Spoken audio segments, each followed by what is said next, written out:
Saint Joseph convent senior secondary school Ratlam. कक्षा 11th के लिए हिंदी विषय में आज हम पढ़ने जा रहे हैं। बुक का नाम है वितान। यह आपकी सप्लीमेंट्री बुक है। मुख्य बुक है आपकी आरोह भाग 1 और आप इस पुस्तक का चैप्टर नंबर 1 पढ़ रहे हैं और वह पाठ है लता मंगेशकर। लता मंगेशकर की बेजोड़ गायकी पर यह पाठ प्रस्तुत किया गया है। कुमार गंधर्व ने लता मंगेशकर की खूबियों को बहुत अच्छी तरह से वर्णित किया है। यह आपकी वितान का मुख्य पृष्ठ है और यह आपकी 11th में चलन में है। तो यह तस्वीर आप देख रहे हैं, इन्हें हम सभी जानते हैं। यह भारत के लिए एक अनमोल उपलब्धि है। भारत रत्न है यह लता मंगेशकर, जिन्होंने गायकी के क्षेत्र में अंतरराष्ट्रीय स्तर पर भी बहुत नाम कमाया है। तो अब हम इनका यहाँ पर सर्वाधिक लोकप्रिय गीत सुन रहे हैं। उम्मीद करते हैं कि आप इसे मन से सुनेंगे और इनकी आवाज़ की खूबी को हृदय से जान पाएंगे।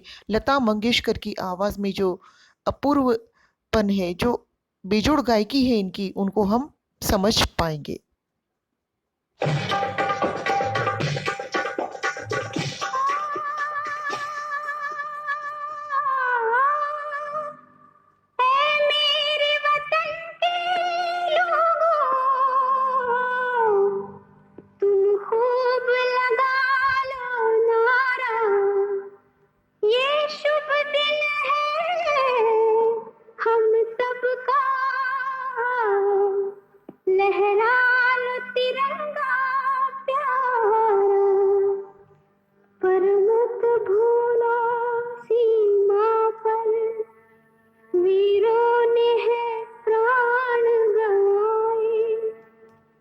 कुछ याद उन्हें भी कर लो, कुछ याद उन्हें भी कर लो,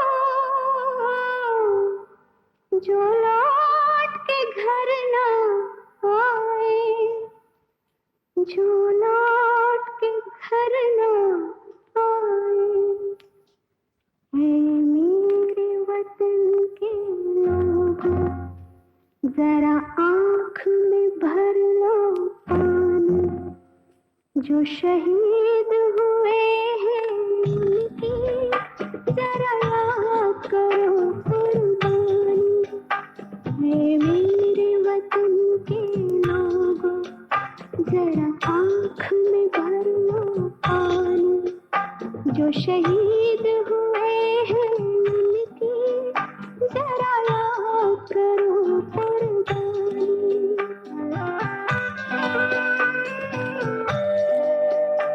जब घायल हुआ हिमालय, खतरे में पड़ी आजादी, जब तक थी सांस लड़े वो, जब तक थी सांस लड़े वो, फिर अपनी लाश बिछा दी, संगीन पे धर कर माथा, सो गए अमर बलिदानी, जो शहीद हुए हैं उनकी जरा याद करो कुर्बानी।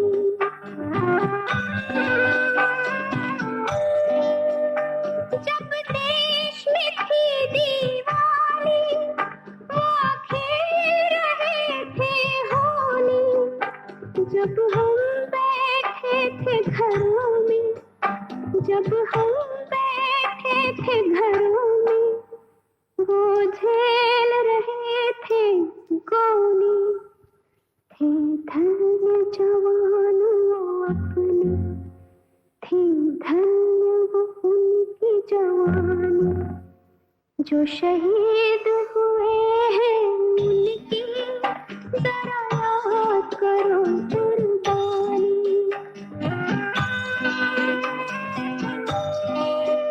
कोई सिख कोई जाट मराठा, कोई सिख कोई जाट मराठा, कोई गुरखा कोई मदरासी, कोई गुरखा कोई मदरासी, सरहद पर मरने वाला,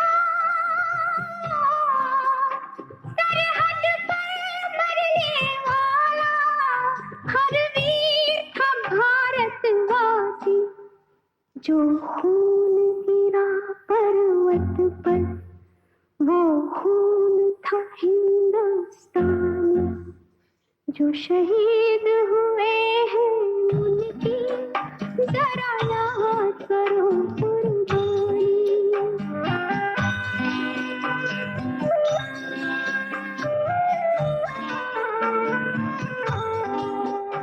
थी खून से लथपथ काया, फिर भी बंदूक उठा के 10-10 को एक ने मारा, फिर गिर गए होश गवा के। जब अंत समय आया तो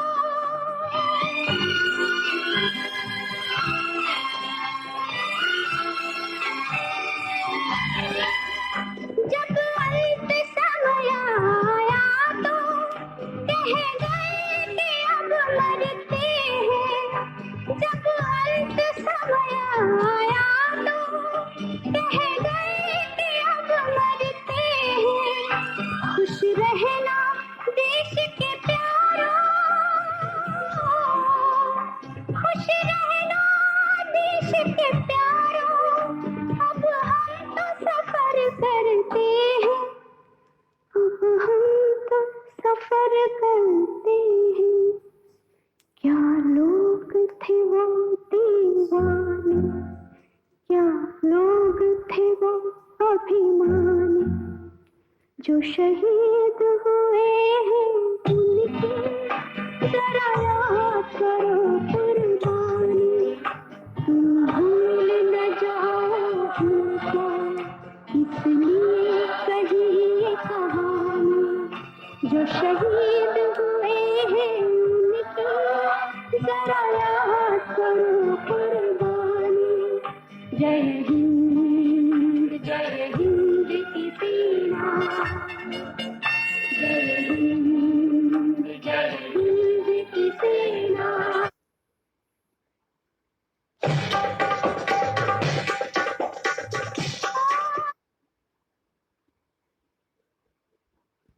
तो आपने अभी यहाँ पर लता मंगेशकर की आवाज़ में एक बहुत मधुर राष्ट्रीयता से ओतप्रोत गीत सुना और निश्चय ही यह हमारे मर्म को, हमारे हृदय को छू गया है। आज इतने वर्षों बाद भी इस गीत को सुनने पर ऐसा लगता है कि देशभक्ति हमारे रोम रोम में बह रही है। और इन्हीं सब खूबियों से लता मंगेशकर की गायकी से परिचित कराने के लिए कुमार गंधर्व ने हमें इस पाठ में बहुत कुछ लता जी के बारे में समझाया भी है और बताया भी है। हालांकि हमने लता मंगेशकर के कई गाने सुने हैं, आज भी इस 2020 में भी एक उम्र हो जाने पर भी लता मंगेशकर की गायकी जारी है। तो लेखक परिचय देखते हैं हम। कुमार गंधर्व इस पाठ के लेखक हैं। इन कुमार गंधर्व भारतीय शास्त्रीय संगीत के क्षेत्र में जाना पहचाना नाम है। ध्यान रखेंगे हम, ये शास्त्रीय संगीत के एक प्रसिद्ध कलाकार हैं। इनका जन्म हुआ था 1924 ईस्वी में कर्नाटक में, और वहाँ का बेलगांव जिले के सुलेभावी में इनका जन्म हुआ। इनका मूल नाम है शिवपुत्र साड़ीदार मैया। ये बचपन में ही संगीत के प्रति समर्पित थे। मात्र 10 वर्ष की उम्र में इन्होंने गायकी की पहली मंचीय प्रस्तुति की है। तो इस प्रकार हम कह सकते हैं लेखक संगीत के क्षेत्र में भरपूर ज्ञान रखते हैं। वे लता को समझ पाए हैं और उनकी गायकी की प्रशंसा उन्होंने यहाँ पर हमारे सामने अच्छे से प्रस्तुत की है। तो यहाँ कुमार गंधर्व की बात करते हैं। इनके संगीत की मुख्य विशेषता है मालवा लोक धुनों और हिंदुस्तानी शास्त्रीय संगीत का सुंदर सामंजस्य, जिसका अद्भुत नमूना हम कबीर के पदों का उनके द्वारा गायन है। अर्थात कबीर के पदों को कुमार गंधर्व के द्वारा गाया गया है। इन्होंने लोगों में रचे बसे लुप्त प्राय पदों का संग्रह किया और उन्हें स्वरों में बांधकर अंतरराष्ट्रीय पहचान दी। अर्थात जो रीजनल होता है, जो लोकगीत होते हैं, कई बार उन्हें अवसर नहीं मिलता है तो वह कला लुप्त होने लगती है। तो ऐसे लगभग जो खोने लगे थे, अपना अस्तित्व खोने लगे थे, ऐसे पदों का इन्होंने संग्रह किया, उन्हें अपनी आवाज़ दी और इस तरह से एक अंतर्राष्ट्रीय पहचान मिली। हमारे उन क्षेत्रीय गीतों को, क्षेत्रीय लोक गीतों को एक नई पहचान मिली। इनकी संगीत साधना को देखते हुए इन्हें कालिदास सम्मान, पद्म विभूषण सहित बहुत सारे सम्मानों से भी सम्मानित किया गया है और इनका देहावसान हुआ है 1992 में। तो यहाँ पर हम देखते हैं अब इस पाठ में लेखक ने स्वर साम्राज्ञी लता मंगेशकर की गायकी पर बेबाक टिप्पणी की है। यह पाठ मूल रूप से हिंदी में लिखा गया है। यह रचना भाषा की सांगीतिक धरोहर है, अर्थात संगीत पर सामान्यतः कम लिखा जाता है, तो यह हमारे लिए धरोहर है, हमें सदैव इसे संभाल कर रखना है। यह शास्त्रीय संगीत और फिल्मी संगीत को एक धरातल पर ला रखने का साहस है। हालांकि जो शास्त्रीय गायक होते हैं वे फिल्मी संगीत को अपने साथ नहीं रखते, वे शास्त्रीय संगीत को महत्व देते हैं, लेकिन कुमार गंधर्व जैसे प्रसिद्ध शास्त्रीय गायक ने भी यहाँ पर लता मंगेशकर के संदर्भ में शास्त्रीय संगीत और फिल्मी संगीत को एक धरातल पर लाने का साहस किया है। यह ऐसी परख है जो न शास्त्रीय है और न सुगम, अर्थात सरल नहीं है, एक ऐसी जांच है। कुमार गंधर्व ने अपनी पारखी आंखों से जान लिया कि लता मंगेशकर कितनी उच्च कोटि की गायिका है और उन्होंने जो उनके बारे में समझाया है, बताया है, उनकी संगीत की जो प्रशंसा की है वह न तो शास्त्रीय है और न सरलता से गाया जाने वाला गीत है। यह केवल संगीत है। हम लता के गीतों की बात कर रहे हैं, यह केवल संगीत है जो हमें आनंद देता है। लता मंगेशकर के गानपन के बहाने लेखक ने शास्त्रीय संगीत, चित्रपट संगीत के संबंधों पर भी अपना मत प्रकट किया है। तो यहाँ पर एक प्रश्न भी हम सोच सकते हैं, हालांकि हो सकता है कभी हमारे मन में नहीं आया है, लेकिन शास्त्रीय संगीत और चित्रपट संगीत के मध्य क्या तालमेल है? तो यहाँ पर उन दोनों का संबंध भी कुमार गंधर्व ने बखूबी स्पष्ट किया है। लेखक कहते हैं बरसों पहले वे बीमार थे। उस समय एक दिन उन्हें रेडियो पर अद्वितीय स्वर सुनाई दिया। यह स्वर उनके अंतर्मन को छू गया, अंतर्मन अर्थात उनके हृदय को छू गया। गाना समाप्त होने पर गायिका का नाम घोषित किया गया, लता मंगेशकर, यह नाम था गायिका का, और यह नाम सुनकर वे हैरान रह गए। उन्हें लगा कि प्रसिद्ध गायक दीनानाथ मंगेशकर की अजीब गायकी की उनकी बेटी की आवाज़ में प्रकट हुई है। आप सभी जानते ही होंगे लता के पिता का नाम है दीनानाथ मंगेशकर और वे स्वयं भी एक संगीतकार गायक थे, तो उनकी गायकी ही उनकी बेटी की आवाज़ में समझ में आ रही है। यह शायद बरसात फिल्म से पहले का गाना था। यह बहुत पुरानी समय की बरसात मूवी कही गई है जो ब्लैक एंड वाइट रही होगी, उससे पहले का गाना था। लता के पहले प्रसिद्ध गायिका, उनका नाम है नूरजहां, का चित्रपट संगीत में अपना जमाना था। नूरजहां बाद में पाकिस्तान चली गई थी, वे पाकिस्तान की मशहूर गायिका के रूप में जानी गई। और लता से पहले हिंदुस्तान में जब भारत गुलाम ही था तब प्रसिद्ध गायिका नूरजहां वे चित्रपट अर्थात फिल्मी संगीत में अपना स्वर देती थी, लेकिन लता उससे आगे निकल गई। जब लता मंगेशकर ने फिल्मी संगीत में अपना स्वर देना प्रारंभ किया तो नूरजहां को भी उन्होंने बहुत बहुत पीछे छोड़ दिया। लेखक का मानना है कि लता के बराबर की गायिका आज तक कोई नहीं हुई। लता ने चित्रपट संगीत को लोकप्रिय बनाया। हमें यह समझना महत्वपूर्ण है कि लता से पहले संगीत अर्थात लोग केवल शास्त्रीय संगीत के बारे में जानते थे और फिल्मी संगीत तो वे बहुत कम जानते थे। तो लता ने जब मधुर स्वर दिया अपना, तो उनका स्वर इतना सामान्य लोगों के हृदय तक पहुंच गया था कि हर किसी ने उसे अपना माना और उस गाने को वह गाना लोकप्रिय होने लगा। तो इस प्रकार चित्रपट संगीत को लोकप्रिय बनाने का श्रेय केवल लता मंगेशकर को जाता है, क्योंकि उनकी आवाज़, उनके गाने का तरीका, उनकी मधुरता, उनकी मिठास, यह सब लोगों के हृदय तक, दिलो दिमाग तक पहुंची। बच्चों के गाने का स्वर बदल गया और यह सब लता के कारण हुआ है। अर्थात लता मंगेशकर ने इतनी सरलता से गाना प्रस्तुत किया कि जो बेसुरा था वह भी कुछ गुनगुनाने लगा, उसे भी संगीत में रुचि होने लगी। चित्रपट संगीत के विविध प्रकारों को आम आदमी समझने लगा और गुनगुनाने लगा था। इससे पहले तक शास्त्रीय संगीत ही प्रचलन में था और हम जानते हैं कि शास्त्रीय संगीत बिल्कुल भी सरल नहीं है। जिसे संगीत की जानकारी होगी वह ही उस संगीत को समझ पाएगा। लता ने नई पीढ़ी के संगीत को संस्कारित किया, अर्थात संगीत को भी एक नया रूप दिया, स्वरूप दिया, और आम आदमी में संगीत विषयक अभिरुचि पैदा करने में योगदान दिया। अर्थात जो सामान्य आदमी था, जो संगीत के विषय में बहुत कम जानकारी रखता था, वह भी संगीत के विषय में अब अपना इंटरेस्ट जगाने लगा था। लता के गीत इतने लोकप्रिय हुए कि हर छोटा बड़ा, बच्चा बूढ़ा जवान, हर सामान्य आदमी अब गीतों में रुचि रखने लगा। आम श्रोता अर्थात साधारण श्रोता शास्त्रीय गायन और लता के गायन में से लता की ध्वनि मुद्रिका को पसंद करेगा। तो जो सामान्य श्रोता है, जैसे हम लोग हैं, हम में से अधिकांश लोग शास्त्रीय संगीत के बारे में कुछ भी नहीं जानते, तो हम लोग अगर सुनना पसंद करेंगे तो हम लता के गायन को ही पसंद करेंगे, क्योंकि वह सीधे हमें समझ में आता है, हमारे हृदय को छूता है, हमारे दिलो दिमाग को ताजगी से भर देता है। आम आदमी को राग के प्रकार, ताल आदि से कोई मतलब नहीं। आप भैरवी गा रहे हैं कि आप मालकोस गा रहे हैं, इन बातों से हम जैसे सामान्य इंसान को कोई अभिप्राय नहीं। उसे केवल, उस सामान्य आदमी को केवल मस्त कर देने वाली मिठास चाहिए, आनंदित कर देने वाला संगीत चाहिए, और लता के गायन में वह गानपन 100% मौजूद है। तो यहाँ पर आप ध्यान दें, लता के गायन में एक बात कही गई है, गानपन, वह मिठास, वह मधुरता जो हमें आनंदित करता है, वह गानपन लता के गायन में 100% उपलब्ध है। लता के गायन की एक और विशेषता है स्वरों की निर्मलता। स्वरों की निर्मलता अर्थात कहीं पर भी हमें ऐसा नहीं लगता है कि वहाँ कोई कॉम्प्लिकेशन है, कोई जटिलता है, बिल्कुल हमें निर्मल शब्द सुनाई देते हैं। नूरजहां के गानों में मादकता थी। मादकता का अभिप्राय हम कुछ इस तरह से कह सकते हैं कि कुछ नशा था, कुछ नशीला था, लेकिन लता के स्वरों में कोमलता है और मुग्धता है, अर्थात उन्होंने कोमल स्वरों का प्रयोग किया है, एक मंत्र मुग्ध कर देने वाला गानपन उनमें है।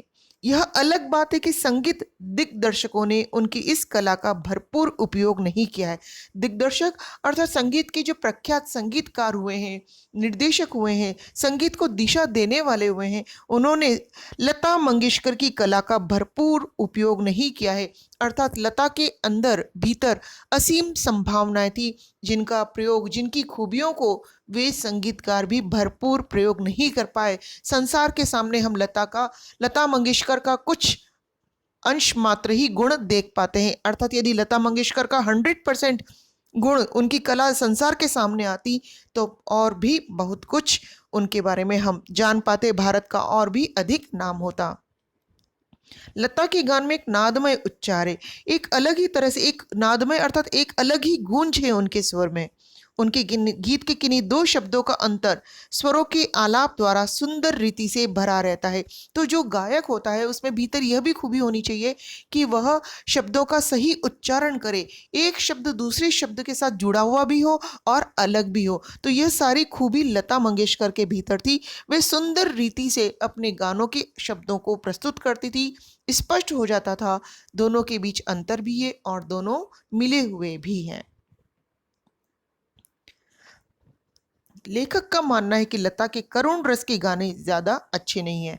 यह कुमार गंधर्व का व्यक्तिगत विचार है। उनका मानना है कि लता ने श्रृंगार रस या अन्य गीत अधिक अच्छी तरह से गाए हैं, जबकि करुण रस, करुण अर्थात दुख से भरे हुए गीत उन्होंने बहुत ज्यादा अच्छे नहीं गाए हैं। उसने अर्थात लता मंगेशकर ने श्रृंगार की अभिव्यक्ति करने वाले मध्य या द्रुत लय के गाने अच्छे तरीके से गाए हैं। द्रुत लय अर्थात तेज रफ्तार के, मध्य अर्थात मध्यम रफ्तार के। तो जो श्रृंगार अर्थात प्रेम की अभिव्यक्ति करने वाले, श्रृंगार से अभिप्राय है चाहे वियोग श्रृंगार हो चाहे प्रेम श्रृंगार हो, तो प्रेम की अभिव्यक्ति करने वाले जितने भी गाने हैं, जो तेज रफ्तार के गाने, लता मंगेशकर ने उन्हें बखूबी गाया है। अधिकतर संगीत दिग्दर्शकों ने उनसे ऊंचे स्वर में गवाया है। अर्थात लता के भीतर सब प्रकार की खूबी थी, लेकिन वे संगीतकार खुद भी उस खूबी को नहीं समझ पाए और उन्होंने लता से सदैव ऊंचे स्वर में गीत गवाए हैं। तो लेखक का यह व्यक्तिगत विचार है कि लता के श्रृंगार रस के गाने ज़्यादा अच्छे हैं, उन्होंने करुण रस के गानों को ज़्यादा अच्छे तरह से नहीं गाया है। यह मेरा या आपका मत नहीं है, यह लेखक का व्यक्तिगत मत है। लता के करुण रस के गाने ज़्यादा अच्छे नहीं हैं। तो हमने यहाँ पर लता मंगेशकर का मुख्य भाग ही देख पाए हैं। आप इसे और अधिक पुस्तक में पढ़िए ताकि हम समझ पाएं कि लता जी के बारे में कुमार गंधर्व ने किन विशेषताओं को उल्लेखित किया है। पृष्ठ संख्या पहले के शब्दार्थ है। सहज का अभिप्राय है स्वाभाविक, तन्मयता अर्थात तल्लीनता, कलेजा अर्थात हृदय, संगति मतलब साथ, अजब गायकी अर्थात अनोखी गायन शैली, चित्रपट सिनेमा, निरंतर मतलब लगातार, सितारिये अर्थात सितार वादक, जोड़ बराबर, विलक्षण का मतलब है अनोखा, दृष्टिकोण से विचार, कोकिला अर्थात कोयल, कोकिला अर्थात लता मंगेशकर के लिए भी कोकिला शब्द बहुत बार प्रयोग में होता है, अनुकरण अर्थात नकल करना, स्वर मालिकाएं स्वरों की क्रमबद्ध समूह, लय अर्थात धुन, आकार युक्त अर्थात विशेष सांचे में ढली हुई, श्रेय अर्थात महत्व, संस्कारित अर्थात सुधरा हुआ, विषयक अर्थात संबंधी, हाथ बटाना अर्थात सहयोग देना। तो हमने यहाँ पर लता की गायन की विशेषताओं की ओर जो लेखक के द्वारा ध्यान दिया गया है उन बिंदुओं को दोबारा प्रस्तुत किया है। तो लेखक ने पाठकों का ध्यान आकर्षित किया है। लता मंगेशकर के गान में सबसे पहला बिंदु है गानपन और सुरीलापन, वह मिठास जो श्रोता को मस्त कर देती है, आनंदित कर देती है, भाव विभोर कर देती है, वह गानपन वह सुरीलापन लता के गाने में उपलब्ध है। स्वरों की निर्मलता लता के गायन की मुख्य विशेषता है, उनके गायन की निर्मलता, कहीं पर भी आपको कठोर शब्द नहीं दिखाई देंगे, उनके शब्दों में हमें कोमलता का एहसास होगा। नादमय उच्चार अर्थात जब वे गाती हैं तो एक गूंज, अपने आप ही एक गूंज उनके साथ साथ सुनाई देती है जो हमारे कानों को मधुर लगती है। गीत के किन्हीं दो शब्दों का अंतर स्वर के आलाप द्वारा सुंदर रीति से भर देना, जिससे वे दोनों शब्द विलीन होते होते एक दूसरे में मिल जाते हैं। उच्चारण की शुद्धता लता के गाने में उच्चारण की शुद्धता पाई जाती है। संगीतकार हो चाहे गायक हो, उनके लिए आवश्यक है कि उनका उच्चारण शुद्ध हो। लेखक ने इस पाठ में गानपन का उल्लेख किया है और गानपन का अर्थ है गाने से मिलने वाली मिठास या मस्ती। जिस प्रकार मनुष्य कहलाने के लिए मनुष्यता होना जरूरी है, उसी प्रकार संगीत में भी गानपन आवश्यक है। जैसे शक्कर में मिठास होना आवश्यक है, वैसे ही गाने में भी मिठास, उसका गानपन होना जरूरी है। लता मंगेशकर के गायन में यही गानपन है जो 100% है और यह उनकी लोकप्रियता का आधार है। आज भी लता मंगेशकर की लोकप्रियता चरम पर है। गानपन को प्राप्त करने के लिए नादमय उच्चार करके गाने के अभ्यास की आवश्यकता होती है। हम देखते हैं कि टीवी पर सैकड़ों संगीतकार, गीतकार, गायक आज अपना परचम लहरा रहे हैं, लेकिन यदि टॉप की बात कही जाए, शिखर की बात कही जाए, तो लता मंगेशकर आज भी सर्वश्रेष्ठ है, सर्वोच्च स्थान पर है। साथ ही साथ यहाँ पर बताया है गायक को स्वरों के उचित ज्ञान के साथ उसकी आवाज में स्पष्टता, निर्मलता होनी चाहिए। रसों के अनुसार, चाहे करुण रस हो, श्रृंगार रस हो, रौद्र रस हो, विभत्स रस हो, इन सभी रसों के अनुसार उसमें लय, आघात और सुलभता भी होनी चाहिए। अर्थात श्रृंगार रस है तो उसे कोमलता के साथ गाया जाएगा, करुण रस है तो उसके भीतर दर्द भी व्यक्त होना चाहिए, और ये सारी खूबियां लता मंगेशकर के भीतर मौजूद है, उनके गाने में उपस्थित है। तो यहाँ पर हम पढ़ रहे हैं आगे, पाठ के मुख्य बिंदुओं को हम यहाँ रिवाइज कर रहे हैं। संगीत में अपार संभावनाएं छिपी हुई है। यह क्षेत्र बहुत विस्तृत है, बहुत बड़ा है।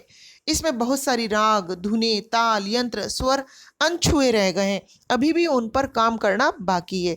बहुत सारे सुधार होने अभी भी शेष है, कई नए प्रयोग होने बाकी है। लेकिन वर्तमान फिल्मी संगीत को देखें तो पता चलता है कि रोज नई धुनें बन रही है, नए प्रयोग किए जा रहे हैं, नए स्वर सुनने को मिल रहे हैं। हम बिल्कुल ये दावे के साथ कह सकते हैं कि हम रोज नई तरीके के संगीत सुन रहे हैं। हो सकता है उसमें से कुछ गीत असफल रहते हैं और कुछ लोकप्रिय हो जाते हैं, जैसे रीमेक बन रहे हैं पुराने गानों को, कुछ नया धुन दिया जा रहा है, कुछ रैप सॉन्ग्स बन रहे हैं, कुछ उसमें कभी क्लासिकल मिला दिया जाता है। तो इस प्रकार नए नए तरीके से संगीत को सजाया जा रहा है, कभी लोक गीतों का समावेश कर दिया जाता है। तो इस प्रकार फिल्मी संगीत लोगों को आकर्षित करने का, उन्हें आनंदित करने का भरपूर प्रयास करता है। संभवतः उनमें से सभी सफल नहीं होते, लेकिन अधिकांश सफल रहते हैं। आज शास्त्रीय संगीत के साथ लोकगीत, प्रांतीय गीत, पाश्चात्य गीतों बड़े पैमाने पर अपनाए जा रहे हैं। जैसे हम लोकगीत का उदाहरण लें, यदि आपको गाने याद हो, राजस्थानी गीतों से मैं उदाहरण लूंगी यहाँ पर। जैसे आपने सुना होगा, मारे हिवड़ा में नाचे मोर, तो यह गीत भी राजस्थानी पृष्ठभूमि से है और उसे फिल्मों में लिया गया है। या बागा में झूला पड़ गया, इस तरह से उन गीतों को, राजस्थानी गीतों को संगीत के द्वारा फिल्मी संगीत में स्थान दिया गया है और वे लोगों तक अपनी पहुंच बना रहे हैं। आजकल हम कई लोक गीतों का पाश्चात्य संगीत में अच्छा तालमेल देख रहे हैं। इस तरह हम देखें तो वर्तमान फिल्मी संगीत रोज नए प्रयोग करने में लगा हुआ है। कुमार गंधर्व इस आरोप से सहमत नहीं है कि चित्रपट संगीत ने लोगों के कान बिगाड़ दिए हैं। पाठ के मध्य में यह पंक्ति आई है, कई लोग कहते हैं कि चित्रपट संगीत ने लोगों के कान बिगाड़ दिए हैं, अर्थात अब वे केवल डिस्को या फिल्मी संगीत सुनना पसंद करते हैं, अब वे शास्त्रीय संगीत सुनना पसंद नहीं करते। अर्थात लता के आने से पहले लोगों को संगीत की समझ थी और वे शास्त्रीय संगीत सुनते थे, और लता के आने के बाद से लोग चित्रपट संगीत की ओर जुड़े। तो कुमार गंधर्व लेखक इस आरोप से सहमत नहीं है कि चित्रपट अर्थात फिल्मी संगीत ने लोगों को बिगाड़ दिया है, उनके सुनने की क्षमता को दूसरी दिशा में ले गए हैं, ऐसा वे सहमत नहीं है। उनके अनुसार फिल्मी संगीत से संगीत में सुधार आया है और इसके कारण ही लोगों को इसके सुरीलेपन की समझ हो रही है। अर्थात आज हम अगर संगीत से कुछ जुड़े हुए हैं तो उसका एक बड़ा श्रेय, बड़ा क्रेडिट जाता है फिल्मी संगीत को। उसी के कारण हम आज कुछ फिल्में, कोई गाने गुनगुना लेते हैं, सुन लेते हैं, अपना मूड फ्रेश कर लेते हैं, अन्यथा शास्त्रीय संगीत सुनना और समझना वह हमारे वश में नहीं है। आज संगीत में लोगों की रुचि बढ़ रही है, सामान्य जन भी इसकी लय की सूक्ष्मता को समझ पा रहे हैं। हो सकता है आपकी रुचि किसी और संगीत में हो, आप फास्ट सॉन्ग पसंद करते हो, हम कुछ मध्यम गति के सॉन्ग्स पसंद करते हैं, लेकिन किसी भी तरह से हम संगीत से जुड़े हुए रहते हैं। मैं उम्मीद करती हूँ कि आपको लता मंगेशकर का यह संक्षिप्त परिचय समझ में आया होगा। अभी यह पाठ और भी प्रस्तुत करना बाकी है, लेकिन आज के लिए इतना ही पर्याप्त है। धन्यवाद।